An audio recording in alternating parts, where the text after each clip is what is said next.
So compound angles here come about, this is chapter 7.2. Compound angles come about when they draw this here, and you use the cosine law to realize what's the distance of C here. What's the distance of C? And what's the equivalent? And it comes again from realizing that any coordinate is the cos of the angle, comma, the sine of the angle. And the cos of the angle and the sine of the angle. So they use the cos law right here to say, well, we're going to do it's equal to the one side. Now remember, the hypotenuse in the unit circle is 1, so it's going to be 1 squared a squared plus b squared minus 2ab cos of c. Well, c is going to be a minus b because that is the distance between those 2 points. And then you get to c squared is equal to 2 minus 2 cos a minus b. C has the endpoints cos a, so sine a, and cos b sine a. So you can replace that as the equivalent of the hypotenuse, which is c is equal to the sine a minus sine b squared plus cos a minus cos b. That's the Pythagoras. Now that you have the equivalent, you can replace the c squared with that. And so you get c squared is equal to that plus that, and c squared is equal to, therefore, the expansion of that. And then you continue expanding it, and then you group. And then you come back to the notion that, okay, since it's also equal to this, since c squared is equal to this, and c squared is also equal to this, we can make them equal to one another. And then you divide everything, first you subtract 2, and then you divide everything by minus 2, and you get that cos a minus b is equal to the sine a times sine b plus cos a plus cos b. So what you get is a way of figuring out a subtraction of two angles, or the addition of two angles, based on the sines of the and the cos of the angles themselves.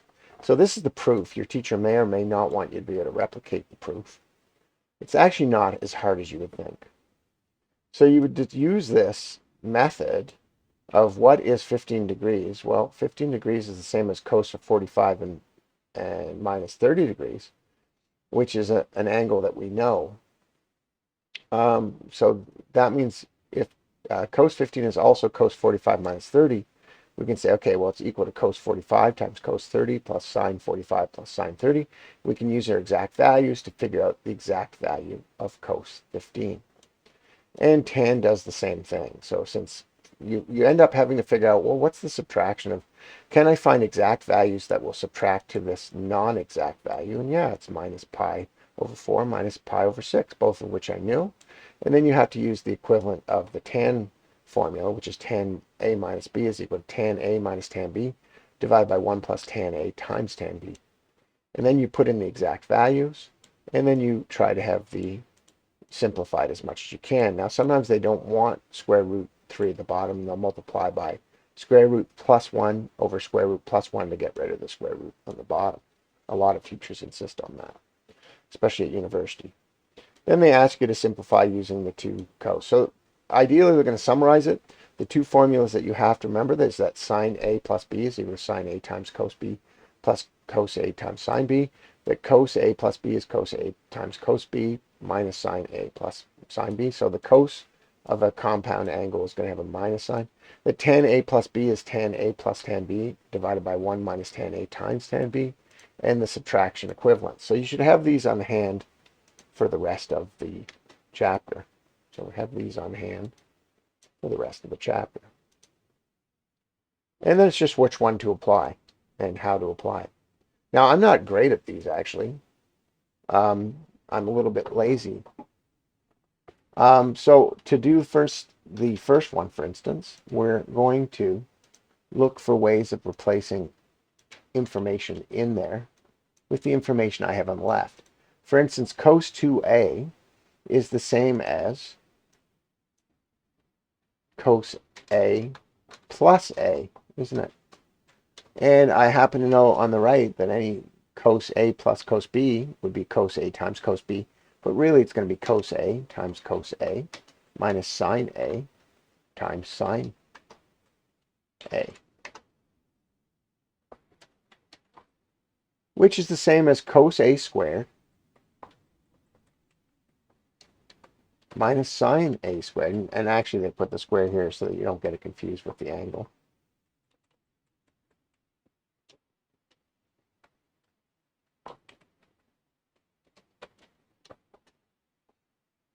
And that doesn't really have a meaning unless you factor out. So this is the same as 2a, by the way.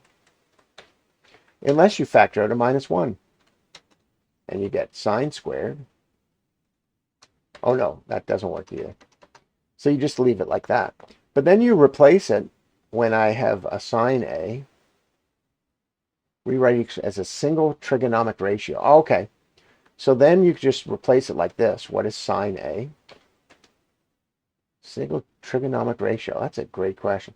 Sine a times what cos 2a is, which is cos squared a, minus sine squared a, plus a cos a times a sine 2a. What's the equivalent? Plus. It should be plus.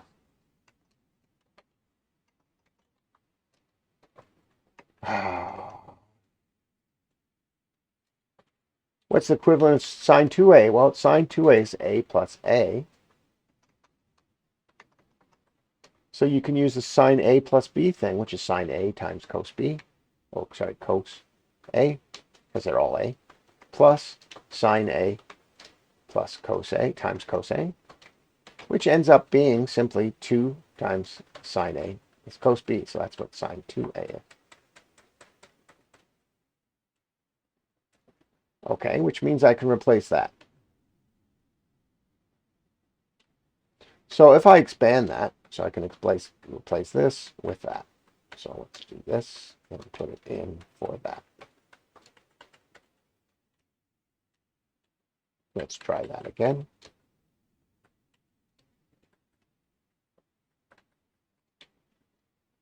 So if I expand this, I get sine a times cos squared a minus sine cubed a plus 2 sine a times cos squared. What do I see in both of them? I see a cos squared. Is it a cos squared a? This is a cos squared a, and this is a cos squared. Is that 2a? No, it's a cos squared a minus sine cubed. Well, so I can't take that out. However, cos squared is the same as 1. Let's work on each one simply. Let's work on the second one. Okay, so I'm going to work on the second one here. Always remember that cos squared a is the same as 1 minus sine squared.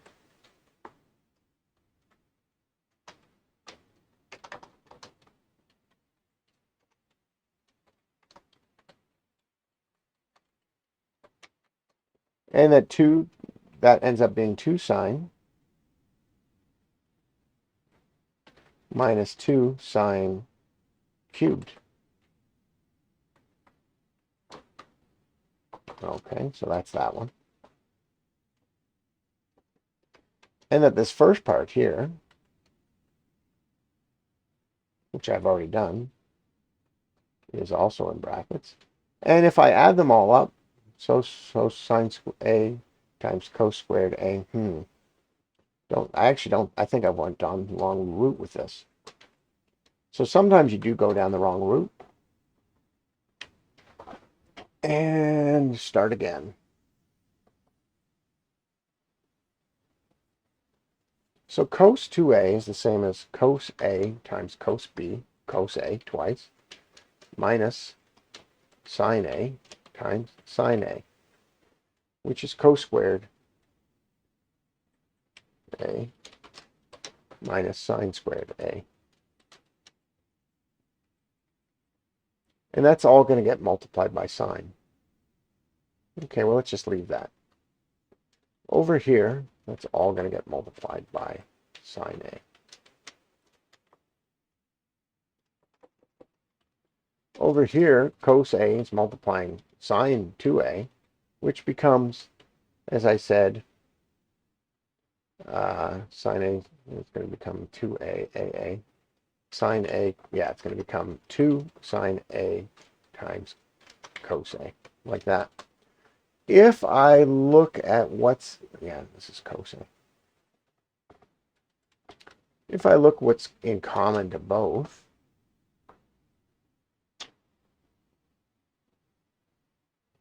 well, this is the same as sine squared A is the same as 1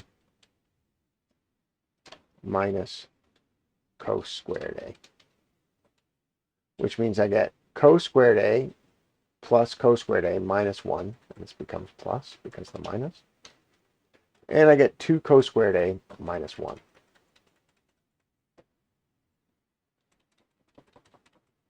So far, so good. And 2 sine, And they're going to take a cos A. Oh, and this becomes cos squared, too, when I expand it. This becomes cos squared A.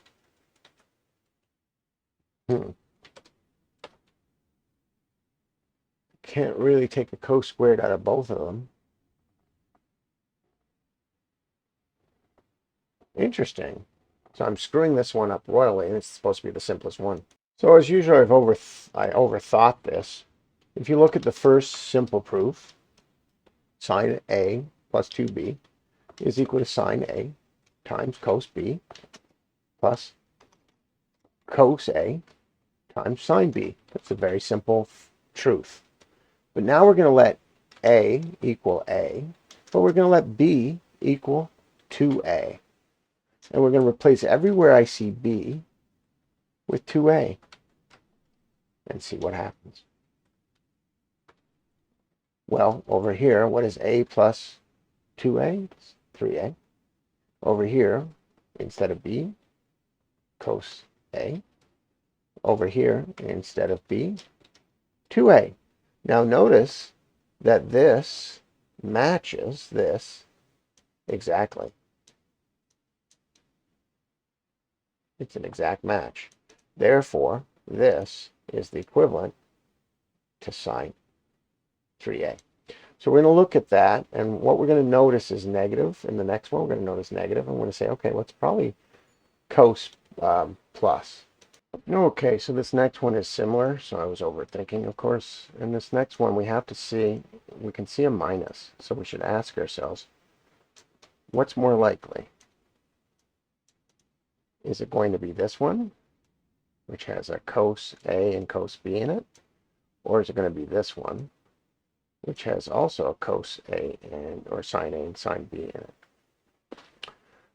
If you look this first one here, you can see that it has cos and cos. So it's more likely to be this one, because this one has its cos and sine mixed up. Let's ask ourselves how 4x and 3x add together, and just put it in here. Instead of a plus b, we're going to let a be 4x. And we're going to let b equal 3x, which means cos of 7x, which is 3x plus 4x, is going to be equal. And everywhere I see a, I'm going to put in 4x. And everywhere I see b, I'm going to put 3x.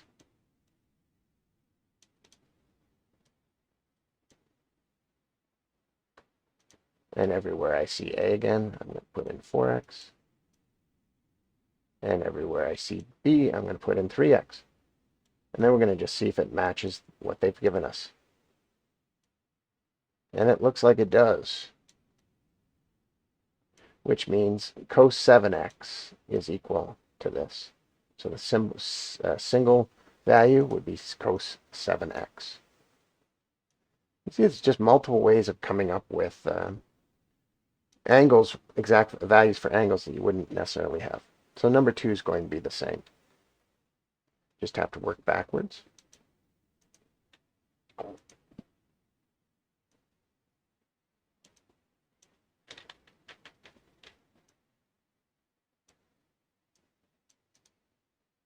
So obviously, if I look at this first one, it has a tan minus a tan. So it's probably going to be this. So we have to ask ourselves, since the first one is a, and the second one is B, the A is probably going to be 170 and the B is going to be 110. So if I were to do that, let A equal 170, let B equal 110, we get this. Wherever I see A, I'm going to put 170.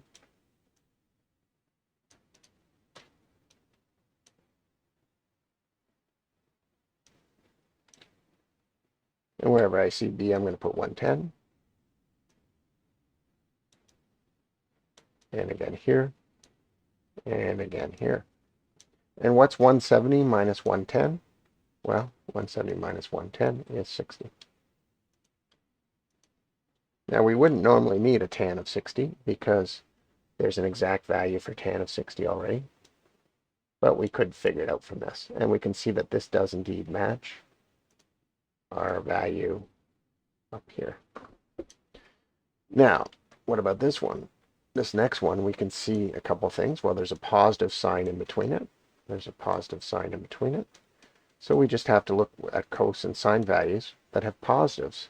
There's this one, sine A plus B. And there's this one, sine cos A minus B. Notice that this is a cos and a sine, which more likely matches this one. So we're really probably looking at this. Okay. Since the first one to appear is 5 pi over 12, we're going to make that and because it's a bigger angle, we're going to make that the bigger angle. And we're going to let A equal, let's push this to the side. Actually, I have it up above. We're going to let A equal 5 pi over 12, and we're going to let B equal pi over 12. And everywhere I see A, I'm going to put 5 pi over 12.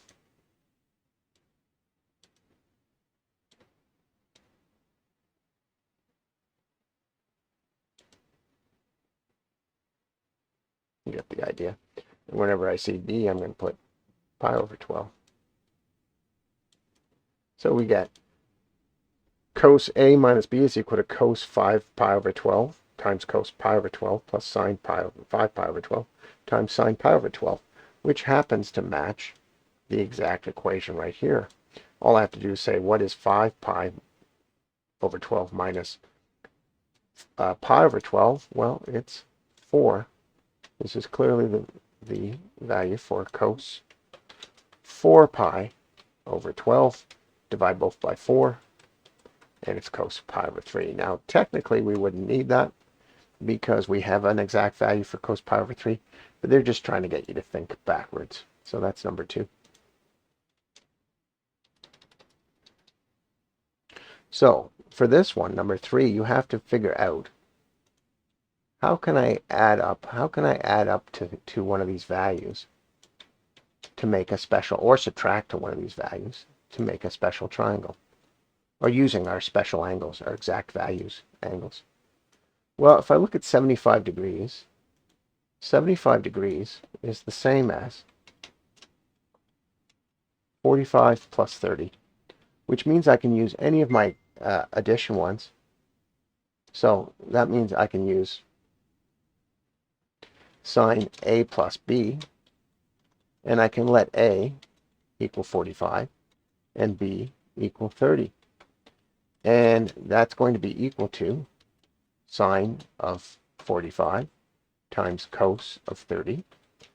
And I'm just using the sine A plus B values, plus cos of 45 times sine of 30, like this.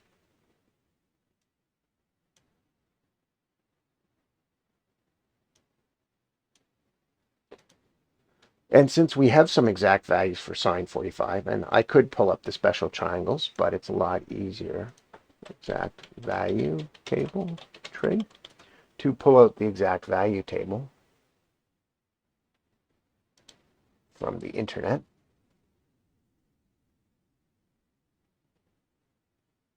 There we go. See if I can use this one. This is another good thing to have handy the whole time. is your exact values. So I can replace sine 45 with what I see here. Sine 45 is pi over 12. Just replace that with pi, or pi, 1 over square root of pi. 1 over square root of 2, sorry.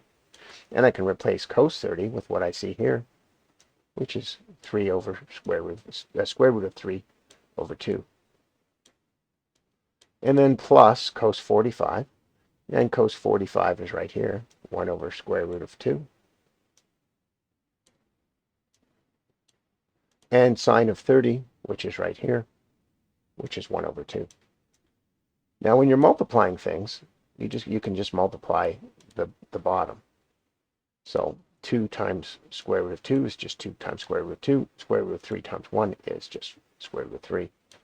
So I can put this here, and I can just put this 2, generally goes in front of the square root of 2, and get rid of that.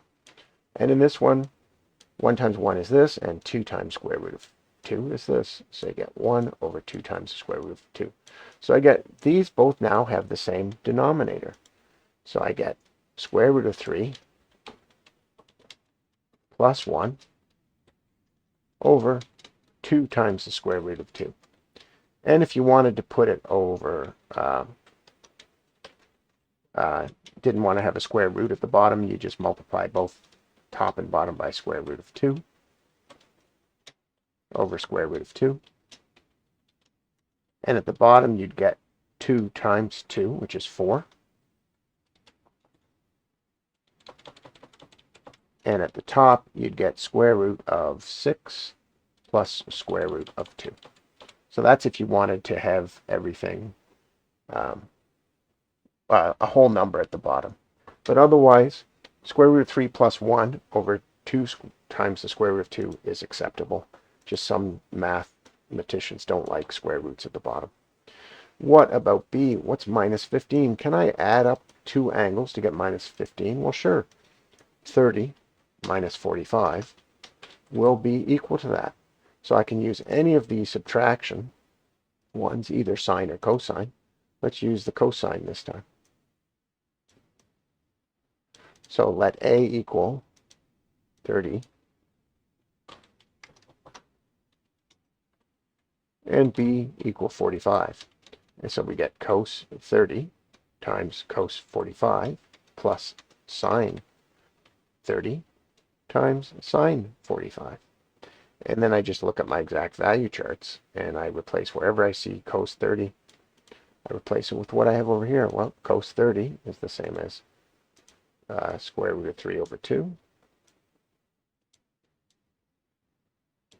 And cos 45 is the same as 1 over square root of 2.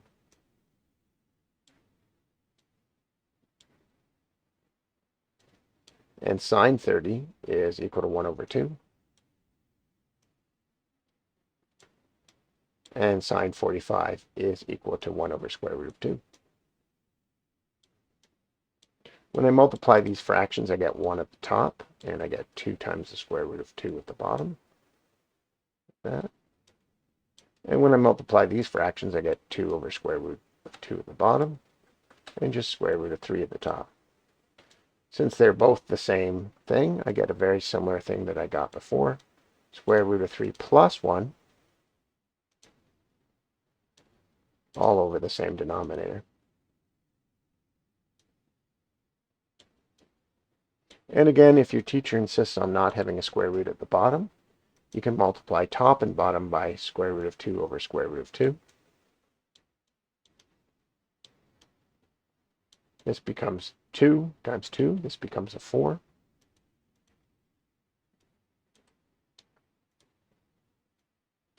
And on top, it becomes square root of 6 plus square root of 2. Or, yeah, plus the square root of 2. Same thing. This is the same as this. And then you just keep going like that with the same logic. So how can I get a minus pi over 6? Well, it's pi over 6 minus pi over 3.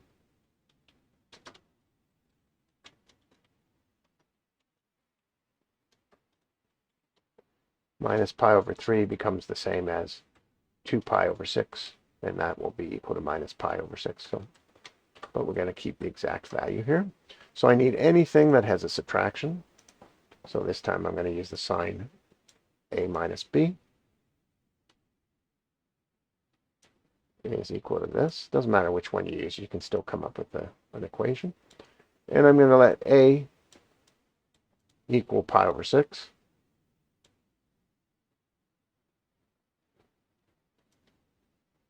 And b equal pi over 3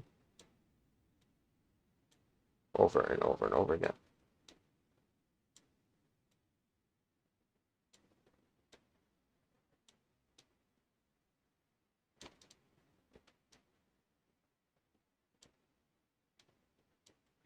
So I just have to find the sine of pi over 6.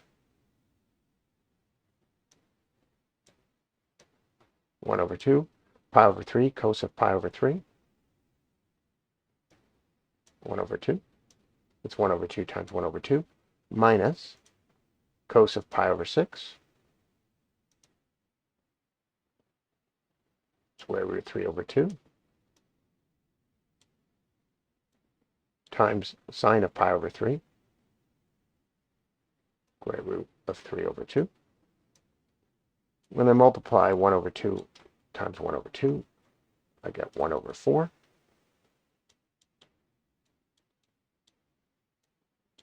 When I multiply minus the square root of 3 times square root of 3, I get 3. And 2 times 2, 4. 1/4 minus 3/4 is minus 2 over 4. So we get which is the same as minus a half. So we get a very precise value for sine of minus pi over 6. Which makes sense because really this is an exact value in quadrant 4. It's going to be the same as pi over 6, sine of pi over 6, but negative value because it's in quadrant 4. This is actually a long-winded way to come up with this exact value here. But they're just trying to teach you how to use the exact values. Pi over 12. Do we have two exact values that will add up or subtract to pi over 12? Let's see. There's probably not two things I can add up, but there are probably two things I can subtract. I can probably take pi over 4 and subtract pi over 3. What happens if I multiply this by 3 and this by 4? Okay, let's go the other way. Let's take pi over 3 minus pi over 4. Cross multiply, we get 3, we get 4, and it's all over 12. So yeah, we get pi over 12. So that will be pi over 6 minus, pi over 3 minus pi over 4.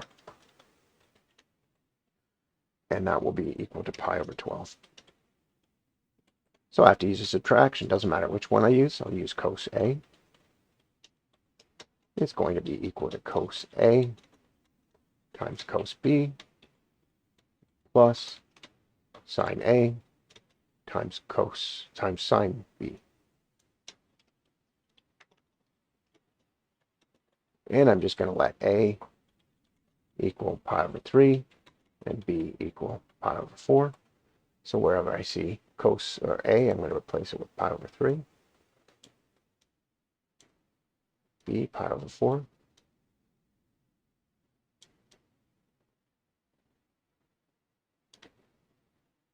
And pi over 3 for this one. And try to remember that there's a plus between them. Right there. And then I just replace the exact values. What's cos pi over 3? It's 1 over 2. What's cos pi over 4? It's 1 over square root of 2. What's sine of pi over 3? Square root of 3 over 2. What's sine of pi over 4? It's 1 over square root of 2. Like this. And then you get 1 over 2 times the square root of 2 times the square root of 2. Plus the square root of 3 over 2 times the square root of 2 times the square root of 2. Which just becomes 1 plus square root of 3 over 2 times square root of 2. And again, you can multiply top and bottom by square root of 2 if you want to get rid of that. So that is the exact value of cos pi over 12. And 105, that's a little trickier. What two exact values can I subtract or add to make 105? Well, 45 plus 60 make it. So I'm going to use one of the additions. So I'm going to use sine A plus B, because it's all addition. Sine A times cos B plus cos A times sine B. And I'm going to let A equal 45. Doesn't matter which one is actually. Let's go 60 times cos 45 plus cos 60 times sine 45. And then I look at my exact values. Sine 60 is square root of 3 over 2 times cos 45 is 1 over square root of 2 plus cos 60, which is 1 over 2 times sine 45, which is 1 over square root of 2. So you get square root of 3 over 2 times square root of 2 plus 1 over 2 square root of 2. So you get square root of 3 plus 1 plus 1, all of it over 2 times square root of 2. And that's the equivalent of that. And then what's 5 over 6? Well, that's the same as pi, or 6 pi over minus pi over 6, which means we'll use one of the subtractions. We'll use cos pi minus pi over 6, and that's going to be equal to cos pi times cos pi over 6 plus sine pi times sine pi over 6.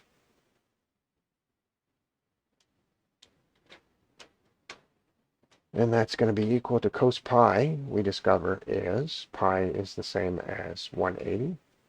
Cos of 180 is minus 1. Times cos pi over 6 is the same as 30 degrees, which is square root of 3 over 2, plus sine of pi. Sine of pi is 0 times whatever sine of pi, so that's just going to be 0.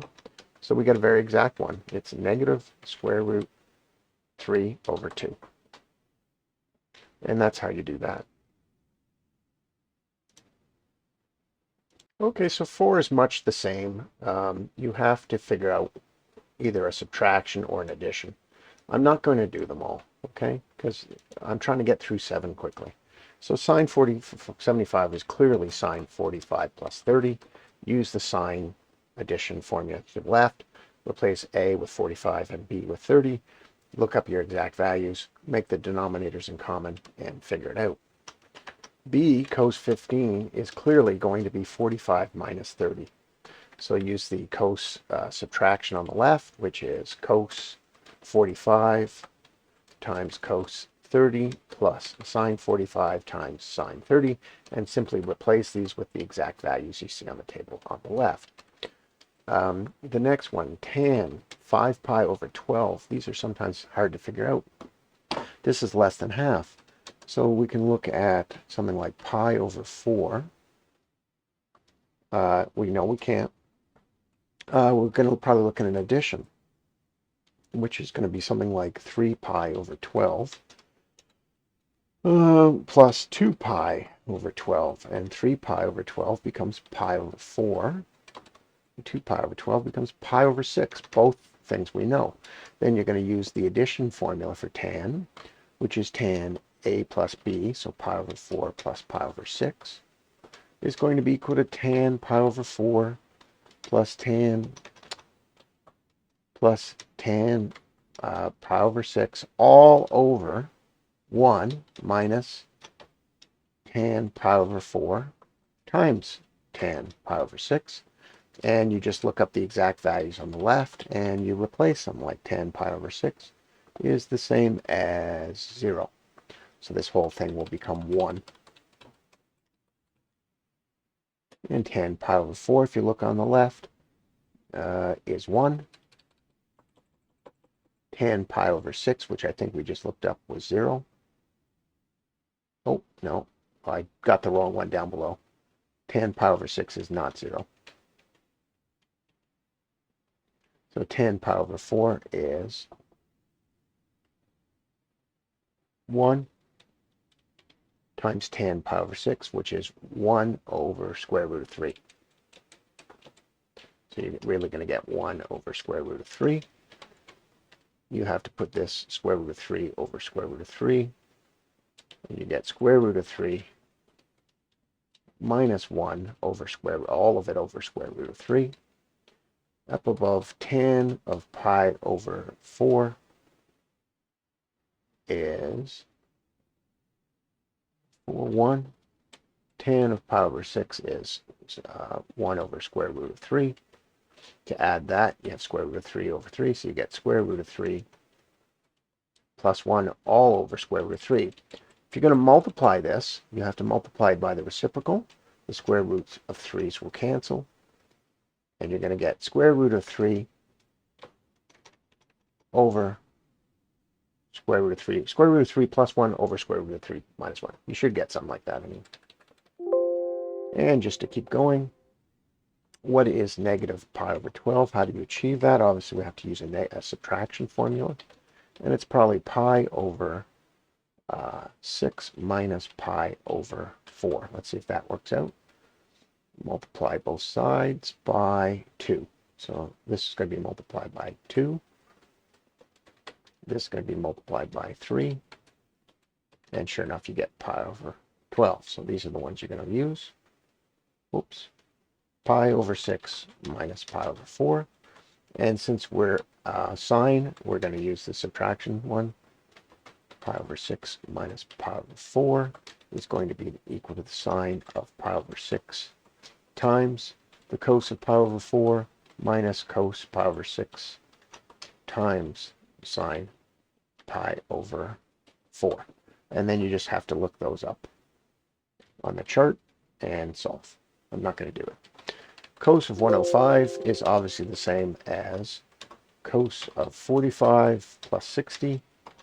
So you use the cos addition formula, which is cos 45 times cos 60 minus sine 45 times sine 60.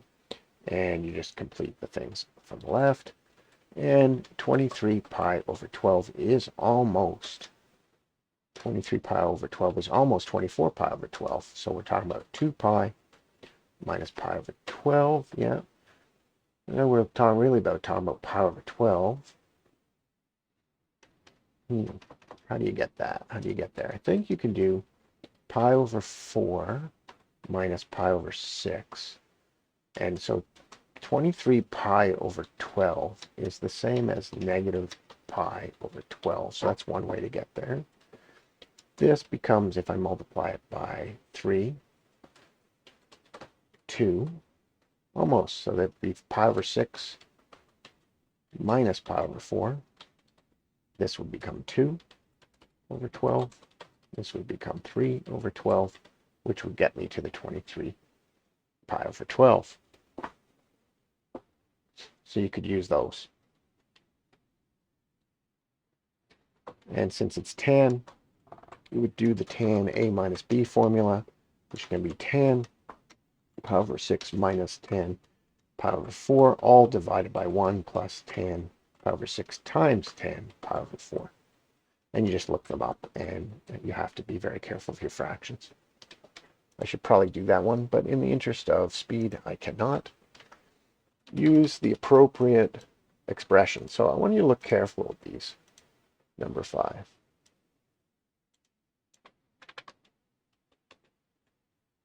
And notice that they're just transformed. They're transformed sine curves. This one has been moved to the left by pi over 6. This one has been moved to the left by pi over 4. This one is just going to be an exact value. This one is going to be an exact value. This is going to be, oh, sorry, no, these are not transformed at all. They're just, we got to do the same thing, compound angle, to figure it out each time. So the first one, sine pi plus pi over 6 is going to be equal to sine of pi times cos of pi over 6 plus cos of pi times the sine of pi over 6. Now, the nice thing about this is the sine of pi is 0. So this will be wiped out. And the cos of pi is -1. And the sine of pi over 6 is 1 over 2. So really we talk about -1 over 2. Which makes sense because if you look at it, when we go all the way to pi and then just add pi over 6, we're in the third quadrant where sine is negative. So let's look at tan of pi over 4. So these are kind of silly because if we look at tan pi over 4, it's just all the way to quadrant 3. These are all like this. They're all kind of silly, and you don't need me to do them. We're going all the way to quadrant, that's pi, and then pi over 4. Well, all we have to do is look up pi over 4, and this is in, this is tan, and this is where tan is positive. So we just look up pi over 4, tangent of pi over 4, and we get 1. Our answer will be 1. But if we use the long method, now we know what to expect. The long method says we're going to take an addition for tan A plus tan B, and we're going to divide it by 1 minus tan A. Oh, yeah, where tan A is pi over 4, and tan B is pi. 1 minus tan pi over 4 times tan pi. Now let's look at pi over 4.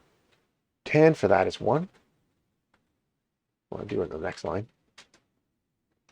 Tan of pi is 0. So we're going to get 0 on the top. Oh, got a little, oh, plus 0. 1 plus 0. At the bottom, we got 1 minus tan of pi over 4 times tan pi over 0 is 0. So we're going to get 1 over 1, which is equal to 1, which is what we figured out in the first place. They're going to be the same as tan of pi over 4. So that's that one. Let's look at tan pi over 3 minus pi over 6 and discover that pi over 3 is the same as 2 pi over 6. And all we're going to end up figuring out is tan of pi over 6.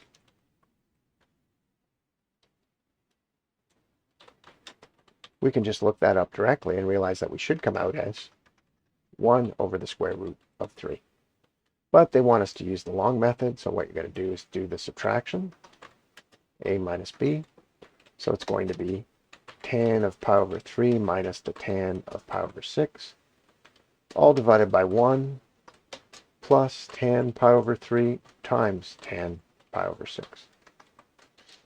And that should all, this bottom should come out as square root of 3, and this top should come out as 1, because tan pi over 3 is square root of 3, and tan pi over 6 is 1 over square root of 3. Yeah, well, you can just work it out yourself. So this is going to become square root of 3 minus 1 over square root of 3. If we put that all over, we're going to get 3 minus 1. We're going to get 2 over square root of 3 divided by 1. What's tan of pi over 3? Tan of pi over 3 is square root of 3 times tan pi over 6. 1 over square root of 3 over 1. Get 1 plus 1, which is 2. The 2's, when I divide it, this is like 2 over 1. The 2's will cancel, and I'll get 1 over square root of 3, because it'll be 1 over square root of 3. It'll be 2 over square root of 3 times 1 over 2. It's how you divide fractions. The 2's will cancel. And it's exactly as we expected. Notice that pi minus pi over 4 is the same as 3/4 pi. It's the same as 3 pi over 4. Oh, sorry, it's the same as, so that's pi is 2 pi over, is 4 pi over pi is 3 pi over 4, which is the same as being in quadrant 2 rather, and going all the way here and subtracting pi over 4.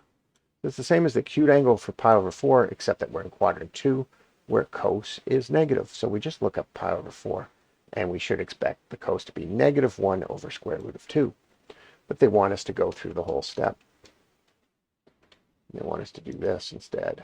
Cos A minus B is equal to cos pi times cos pi over 4 plus sine of pi times sine of pi over 4. Now, if you look up cos of pi, you're going to get 0. Or sorry, minus 1. And if you look up cos of pi over 4, you're going to get 1 over square root of 2. So you're going to get 1 over square root of 2. And here's the nice part. Sine of pi is 0. So this becomes 0. Which is why you get the same thing, 1 over negative 1 over square root of 2, which is what we figured out in the first place. This next one, if you look at minus pi over 2, and you add pi over 3, and you had to put them over the same thing, you would multiply this by 3, and multiply this by 2, and it's clear you get minus pi over 6, which is the same as 30 degrees in quadrant 4. Since sine is negative there, you simply look up pi over 6, and we can expect it to be negative 1 over 2. But they want us to do it the long way. A plus B is going to be equal to sine of negative pi over 2 times cos of pi over 3 plus cos of negative pi over 2 times sine of pi over 3.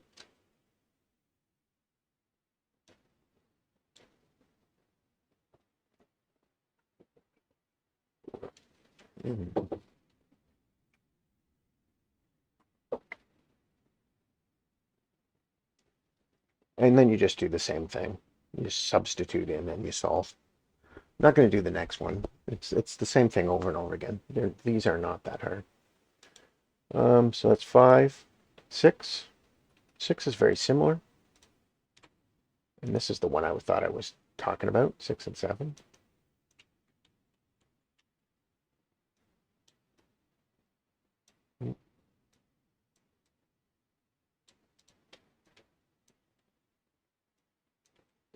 So if you look at this one, this is simply a sine curve that's moved pi to the left. This is simply a cos curve that's moved pi over 2 to the left. This is a sine curve that's moved pi to the right. This is a cos curve that's moved 3 pi over 2 to the left.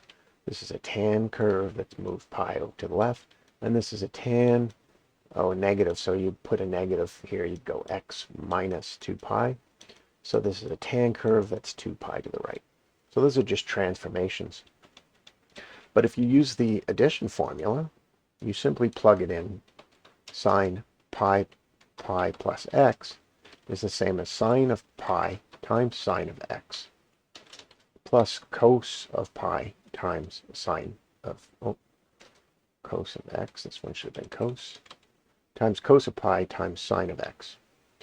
And when you look up cos of pi, you discover it is negative 1.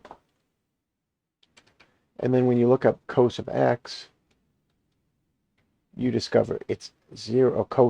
Sine of pi, you discover that's 0. So you discover that these are two equivalent graphs, which makes sense because a reflected sine curve will give you the same as a sine pi plus x. When in doubt,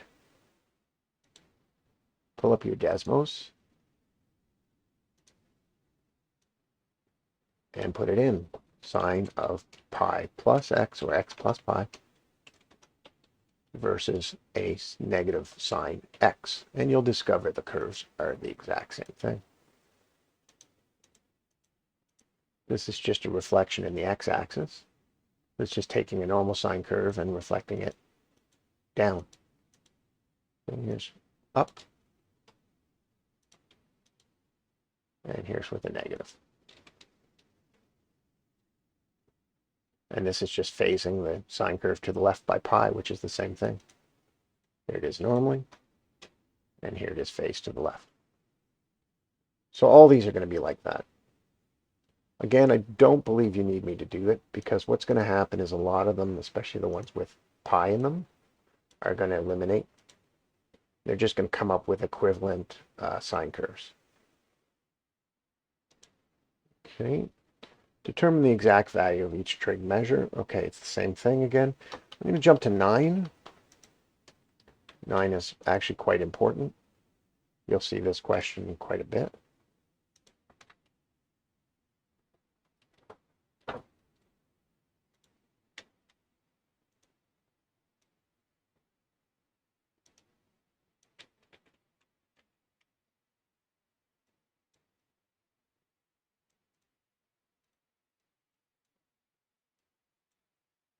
So if you look at the sine value here, it's 4 over 5. Where is sine positive? Okay, well, then they also tell me the sine. Where's sine positive? Here and here. So let's instead just, oh, and they're telling me that for x, it's in the first quadrant right there. So we're going to assume x, which means if I look at sine, sine is opposite over the hypotenuse, and they've told me the opposite is 4, and the hypotenuse is 5, therefore the adjacent is 3.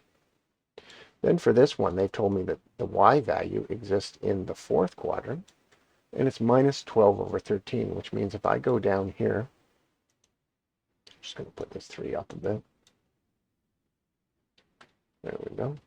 Which means if I go down here, and they tell me the sine of y is negative 12 over 3, sine is opposite, so there's the negative 12 over 13, which means 169 minus 144, which is 25, which means this length here is 5. Now that I have all three values in the triangle, I can come up with the cos values of x and y. And that's what you have to do before you proceed. Now they only need the tangent, the cos, and the sine. So you should figure out the tangent and cos for all the angles. So now for angle x, because we're in the first quadrant, angle x, sine is equal to 4 over 5, tan is equal to 3 over, or sorry, cos is equal to 3 over 5, and tan is equal to 4 over 3. For angle y, let me just steal this side of the Cartesian. For angle y,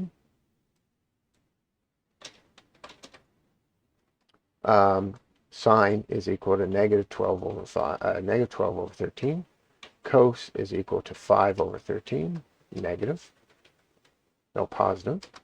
And tan is equal to negative 12 over 5. Now that we have all the sine values for x and y, we no longer need this. And we'll just put this over here. And you can figure out each of them. So cos of x, and we're supposed to evaluate, just come up with it as close as we can. Cos of x plus y, if we look at our formula, compound angular formula, is going to be cos x times cos y minus sine x times sine y. We know the exact value of cos x is 3 over 5 times cos y, which is 5 over 13, minus sine x, which is 4 over 5, times sine y, minus 12 over 13. So we're going to get this. 3 over 5 times 5 over 13 is 15 over, oh, the 5's will cancel out. So it's 3 over 13. minus times a minus makes a plus. So you're going to get plus 24, 48 over 50, 65. Then you just have to put them over the same denominator. Let me make sure I got that last one right. 48, 50, 65, right? And it can't really be divided by anything. So you can cross multiply. 3 times 65 is 180, 195. Plus 48 times 13. Good question. 48 times 13 is this.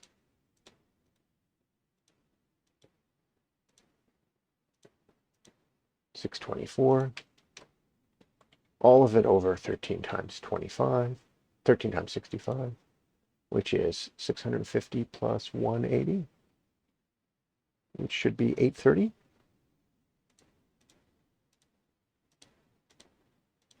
$845. So I hate getting them wrong. So if I add those up, another way to do it is I'm going to borrow 5 from 624 and make it 200 plus 619, which is clearly 819 over 845. And that is what cos x plus y is. You can do them all like that. They're all going to come out as an exact fraction. It's just you're going to have to come up with how to, you have to be good with your fractions. Don't know if I need to do them all, but I'll do them roughly. Just always keep in mind that we need all these values here to figure it out. So sine x plus y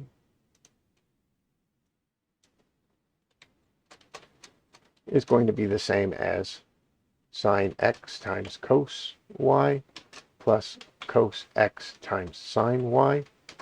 Sine x we've already discovered is 4 over 5. Cos y we've already discovered is 5 over 13. Plus cos x we've discovered is 3 over 5. And sine y we've discovered is negative 12 over 13. The 5's cancel out again. We get 4 over 13 plus, or it becomes negative 36 over 65. Then you've just got to do it again, get them over the same fraction and subtract them. And I'm not going to do it. You can do that part. Next one is cos x minus y. And then you look at your table on the left. You got cos x times cos y plus sine x times sine y. Cos x we've already determined is 3 over 5. Cos y we've already determined is 5 over 13. Plus sine x we've already determined 4 over 5 times sine y is negative 13. 12 over 13. The 5's cancel out.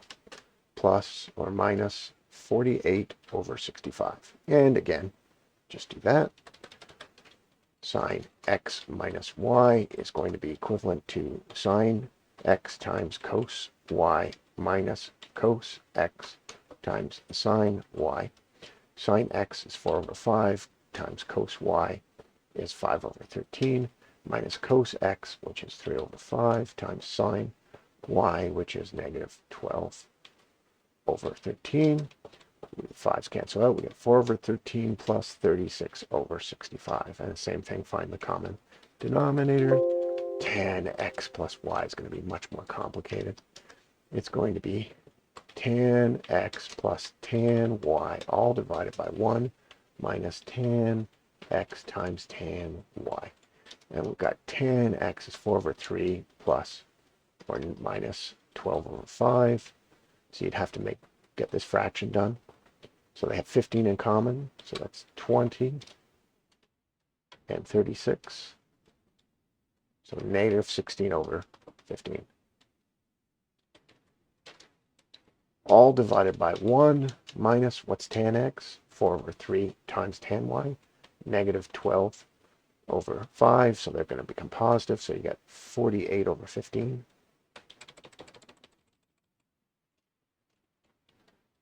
And this is 15 over 15. So you get 53/63 over 15. And any two fractions dividing is the same as taking the first fraction and multiplying it by the flip. 5 goes into 15 3 times. So you get negative 48 over 63. And then the last one is very similar. Tan x minus y is going to be tan x minus tan y, all divided by 1 plus tan x times tan y. Tan x, we've already discovered, is 4 over 3. Tan y minus minus plus 12 over 5. Divide by 1 plus tan x, which is 4 over 3 times negative 12 over 5. This is put over 15, so you get 20 plus 36. You get 56 over 15 divided by 1 plus or minus 48 over 15. 15 over 15 minus 48 over 15 is minus 33 over 15. This is the same as 56 over 15 times negative 15 over 33. The 15s cancel, and you simply get negative 56 over 33. There you go. That's that one. Where was that? Up here? No, what was that? We skipped that. Then I did this. Yeah. Okay. 10 is similar to what we just did. Start with what you know. Always start with what you know. What did they give you? Figure out everything you need to know from what they've given you. Okay. Tan angle A and B. Angle A and B are this. They're in quadrant 1, so that helps. So let's focus on A. If sine of A is 7 over 15, that means this side is 7 over 25, rather.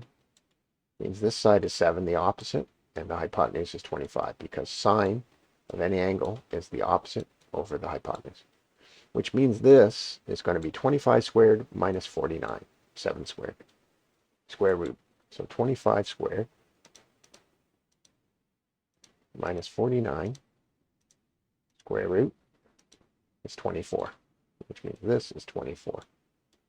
Now we can figure out all the trig values for that. Since they want sine and tan, we'll need sine, cosine, and tan. Now B is in the same area. Let's use a different graph for that. And it's like this. But they tell me the cos of B, which is the adjacent over the hypotenuse, is 5 over 13, which means we're talking 169 minus 25, which is 144 square root, which means that's 12. And that's 13, and that's 5. Now we can figure out all the sine values of A. Remember that this is A up here. So sine is equal to 7 over 25, which they gave us. Cos is equal to 24 over 25. It seems long. Let me make sure that cos. So 25 squared minus 7 squared, square root, 24. Okay. Seems very long. I guess the triangle is just drawn funny. And then the tan is equal to 7 over 24. Remember, these are all in quadrant 1, so they're all going to be positive. And for B, the sine is equal to 12 over 13. And the cos they've given us is 5 over 13, and the tan, therefore, is 12 over 5. Now that we have all those, we can get rid of our quadrants. And they want us to determine the sine of A plus B. Well, sine of A plus B is going to be equal to sine A times cos B plus cos A times sine B. Sine A is equal to 7 over 25 times cos B, which is 5 over 13, plus cos A, which is 24 over 25, times sine B, which is 12 over 13. This is just all math here.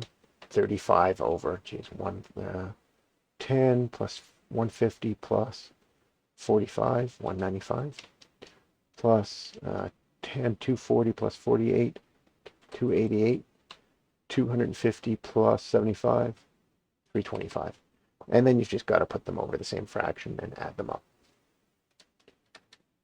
Tan A plus B is going to be equal to tan A plus tan B divided by 1 minus tan A times tan B.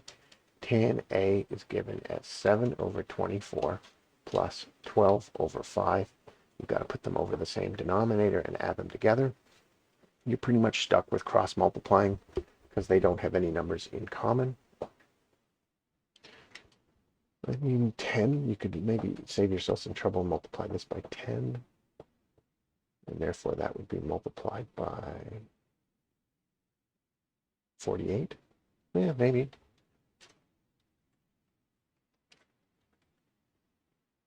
Mm, 480 plus 96. I think that's right. So you could probably just do that and then simplify. And then it's all going to be 1 minus, what's tan A? 7 over 24 times 12 over 5. 770, 84. 240 half is 5, 120. 1 minus this is 120 over 120. So you get 120 minus 80 would be 40, and then 36, something like that. These add up together to 646 over 240 divided by 36 over 120, which is 646 over 240 times 120 over 36. 36 goes into 240 twice. So you're left with 646 over 72. Not too bad. So that's that one. So that was this one. To verify, so they're making sure that it comes out as this. Interesting. So what you would do with this is you would use this to see if you end up with sine x, which I believe you do because pi over 2 will be 0 in some cases. And then you would use this to see if you end up with cos x, which again you should. We're going to do 11 because it's not too bad.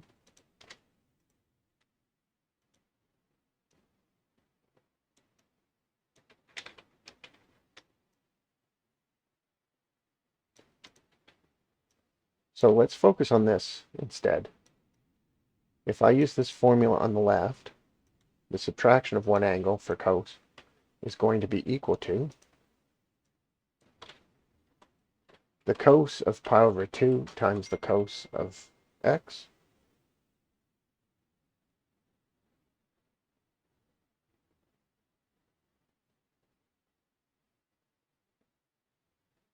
And then minus, is it minus? Cos minus a minus b? No, plus sine of pi over 2 times the sine of x. Cos of pi over 2 is 0, so you get 0 over here. Sine of pi over 2 is 1 times sine of x.